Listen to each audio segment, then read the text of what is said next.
మహాభారతం అంటే కేవలం ఒక యుద్ధం కాదు. అది కొన్ని వేల జీవితాల మదనం.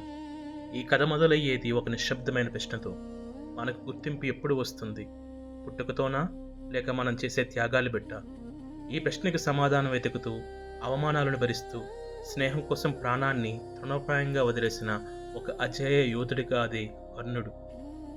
వీడియోలోకి వెళ్లే ముందు ఎవరైతే మన ఛానల్ సబ్స్క్రైబ్ చేసుకోలేదో దయచేసి సబ్స్క్రైబ్ చేసుకోండి. Let's start the video. ఒక చీకటి రాత్రి గంగమ్మ ఒడిలో ఒక చిన్న పెట్టె మెల్లగా కొట్టుకుపోతుంది. అందులో సూర్య తేజస్సుతో వెలిగిపోతున్న ఒక పసికందు. కన్నతల్లి కుంతీమాత లోకనెందుకు భయపడి తన పేగుబంధాన్ని నదికప్పగించింది. ఆ శిశువు ఏడలేదు. బహుశా తన పోరాటం ఇప్పుడే మొదలైందని ఆ పసి ప్రాణానికి ముందే తెలిసిందేమో. సూత దంపతులైన రాధా మరియు అతిరథుడు ఆ బిడ్డను కనుగొన్నారు. కర్ణుడు అని పేరు పెట్టి ప్రాణం కంటే మిన్నగా పెంచుకున్నారు. కానీ ఇంటి బయట అడుగు పెడితే లోకం అతనికి ఒకటే పేరిచ్చింది, సూతపుత్రుడని. కర్ణుడికి చిన్నతనం నుండే విలువిద్య అంటే ప్రాణం. కానీ రాజకుమారులతో సమానంగా విలువిద్య నేర్చుకొని వెళ్తే నీ కులం ఏది అన్న ప్రశ్న అతన్ని అడ్డుకుంది. ద్రోణాచార్యుడి సహితం సూతపుత్రుడికి విద్య నేర్పనని తిరస్కరించినప్పుడు కర్ణుడి కళ్ళలో నీళ్లు తిరగలేదు. ఒక నిప్పు కనిపించింది. తన శత్రువు బయట ఎక్కడో లేడు, తన జన్మలోనే ఉన్నాడని అతనికి అప్పుడే అర్థమైంది. విద్య మీద ఉన్న తపన కర్ణుణ్ణి పరశురాముడి చెంతకు చేర్చింది. బ్రాహ్మణుడిని అబద్ధం చెప్పి అస్త్రశస్త్రాలు నేర్చుకున్నాడు. అది మోసం కోసం కాదు, తన విలువ నిరూపించుకోవడానికి చేసిన ఆర్తనాదం. కానీ విధి మౌనంగా చూడలేదు. కర్ణుడికి మొదటి పరీక్ష పెట్టింది. అదే ఒకరోజు గురువుగారు తన తొడపై నిద్రిస్తుండగా ఒక పురుగు కర్ణుడిని కుట్టింది. రక్తం కారుతున్న నొప్పి భరించలేకున్నా గురువు నిద్రకు భంగం కలగకూడదని కదల్లేదు. అది చూసిన పరశురాముడు, క్షత్రుడికి తప్ప ఇంత ఓర్పు ఎవరికీ ఉండదు, నన్నే మోసం చేస్తావా అని శపించాడు. నీకు అత్యవసర సమయంలో నీ విద్య గుర్తుకు రాదు అన్న ఆ మాటలు కర్ణుడి భవిష్యత్తుకి ముగింపు రేఖలా మారాయి. నేర్చుకున్న విద్య శాపమైంది, నా పుట్టుక అవమానమైంది, లోకం నన్ను సూతపుత్రుడంటూ వెలివేసింది, గురువు కూడా మోసగాడంటూ శపించాడు. ఈ అస్త్రాల భారం ఎందుకు? ఈ యజమైన బాహువు బలమెందుకు? గుర్తింపు లేని ప్రతిభ, గమ్యం లేని ప్రయాణం, అంతా శూన్యం. అప్పుడే కర్ణుడు హస్తినాపురానికి బయలుదేరాడు. హస్తినాపురం గురుకుల ప్రదర్శన. అర్జునుడి అస్త్ర కౌశల్యానికి సభ ముగ్ధులవుతుండగా పిడుగులాగా దూసుకొచ్చాడు మన కర్ణుడు. అర్జునుడు సవాళ్లకు ధీటుగా సమాధానం చెప్పాడు. కానీ కృపాచార్యుడు అడ్డుపడి, కులహీనుడు రాజుతో యుద్ధం చేయడానికి వీల్లేదు అని నిలదీశాడు. కర్ణుడు తలదించుకొని గంభీరంగా, శక్తి ఉంది కానీ శౌర్యాన్ని నిరూపించుకోవడానికి కులం అడ్డు వస్తుంది. బాణం వేగం తెలియదు మీకు, కానీ అది విడిచేవాడి వంశం కావాలా? ప్రతిభకు కులం రంగు పులుముతున్న ఈ సభలో ఒక వీరుడికి గౌరవం ఇదేనా మీరిచ్చే గౌరవం అంటూ వెళ్ళిపోతున్న కర్ణుణ్ణి, ఆగుమిత్రమా అంటూ దుర్యోధనుడు సింహగర్జనలా, ఆచార్యదేవా ఆపండి, వీరత్వానికి వంశవృక్షాలు ఎతకడం మానుకోండి, కత్తుల మధ్య కుల ప్రస్తావన ఎందుకు? అర్జునుడికి సాటిగా నిలిచిన ఈ వీరుడికి అర్హత లేనివాడా? ఇదిగో ఈ క్షణం నుండి నా అంగరాజ్యానికి కర్ణుడు అధిపతి. నా స్నేహితుడికి కిరీటం తొడిగే అధికారం నాకుంది. అడ్డుకునే ధైర్యం మీలో ఎవరికుంది అంటూ దుర్యోధనుడు చెప్పాడు. కర్ణుడు దుర్యోధనుడి కళ్ళల్లో చూస్తూ, రాజా, ఒక్క రాజ్యమా? ఈ ప్రాణం ఇచ్చినా నీ రుణం తీరదు. లోకమంతా నన్ను నీడలా వెంటాడి అవమానిస్తుంటే నువ్వు నాకు నీడని ఇచ్చావు. ఇకపై నా ధర్మం నీవే, నా లక్ష్యమూ నీవే. ఇచ్చిన ఈ గౌరవం కోసం చివరి రక్తపు బొట్టు వరకు నీ తోడే ఉంటాను. విధి ఎక్కడితో ఆగలేదు, కర్ణుడిని మళ్ళీ పరీక్షించింది. కురుక్షేత్ర రణానికి ముందే కర్ణుడి ఓటమి ఖరారయింది. తన ప్రాణ సమానమైన కవచకుండలాలను దానం చేస్తే మరణం తథ్యమని తెలిసిన తన వాకిలికి వచ్చిన యాచకుడిని కాలి చేతులతో పంపకూడదని ఆ మహాదాత చిరునవ్వుతో, దేవరాజా, ఈ కవచం నా ప్రాణాన్ని కాపాడుతుందేమో కానీ నా మాటను కాదు. బాణం తాకితే శరీరం మొక్కలవుతుంది కానీ దానం చేయకపోతే నా వ్యక్తిత్వం మంట కలుస్తుంది. ఈ లోకం కర్ణుణ్ణి వీరుడిని మర్చిపోయినా పర్వాలేదు, కానీ దాతాని మాత్రం మర్చిపోకూడదు.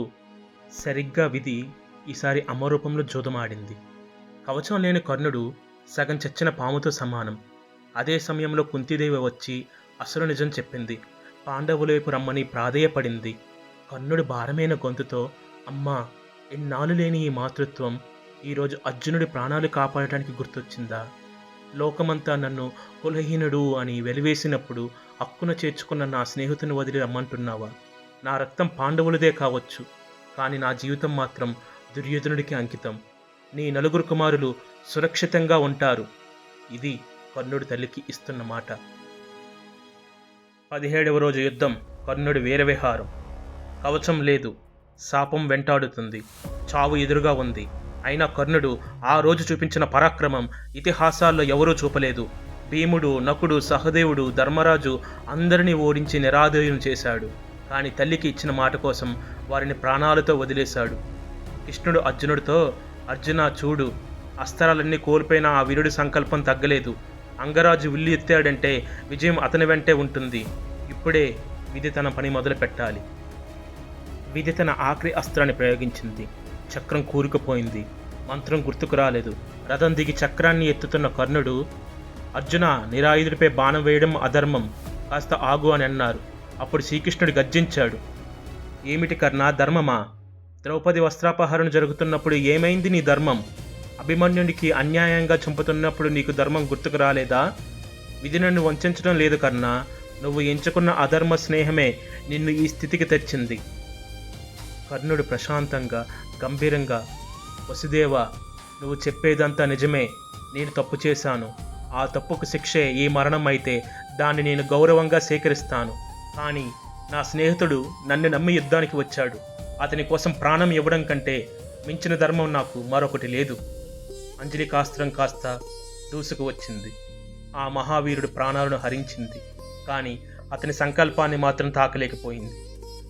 అంపశయ్యపై కూడా సూర్య తేజస్సుతో వెలిగిపోతున్న ఆ మహాయోధుడిని చూసి కాలం సైతం ఒక క్షణం స్తంభించిపోయింది. అప్పుడు కృష్ణుడు, కర్ణ, ఈ కురుక్షేత్రం నీ చావును చూడలేదు. ఒక మనిషి గెలవలేని విధిని నువ్వు గెలిచిన తీరును చూసింది. లోకం నిన్ను అవమానించింది, విధి నిన్ను వంచింది. సొంత రక్తమే నీపై బాణం వేసింది. కానీ ఏ రోజు నీ చేయి చాచడం చూడలేదు. నువ్వు ఓడిపోలేదు కర్ణ.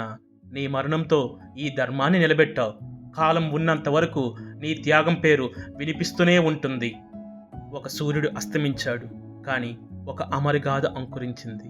కర్ణుడు అంటే కేవలం ఒక వీరుడు కాదు, అది ఒక ఆశ. ఒక యుగం మూసింది, ఒక త్యాగం అమరమైంది. మనందరి జీవితాల్లోనూ ఎప్పుడో ఒకప్పుడు గుర్తింపు కోసం, ఆత్మీయత కోసం నిరంతరం పోరాడుతూనే ఉంటాం. మనం ఎంత ప్రయత్నించినా విధి మనల్ని ప్రతి అడుగులోనూ పరీక్షిస్తూనే ఉంటుంది. బహుశా అందుకే ఏమో గుర్తింపు కోసం పోరాడే ప్రతి సామాన్యుడిలో కర్ణుడు ఇంకా జీవిస్తూనే ఉన్నాడు. లోకం ఎన్ని శాపాలు ఇచ్చినా, విధి ఎన్ని అవమానాలు చేసినా తన వ్యక్తిత్వాన్ని వదులుకొని ఆ సూర్యపుత్రుడి కథే అందుకే మనకు అందరిలో ఎంత ఎమోషనల్ అండ్ ఇన్స్పైరింగ్గా అనిపిస్తుంది.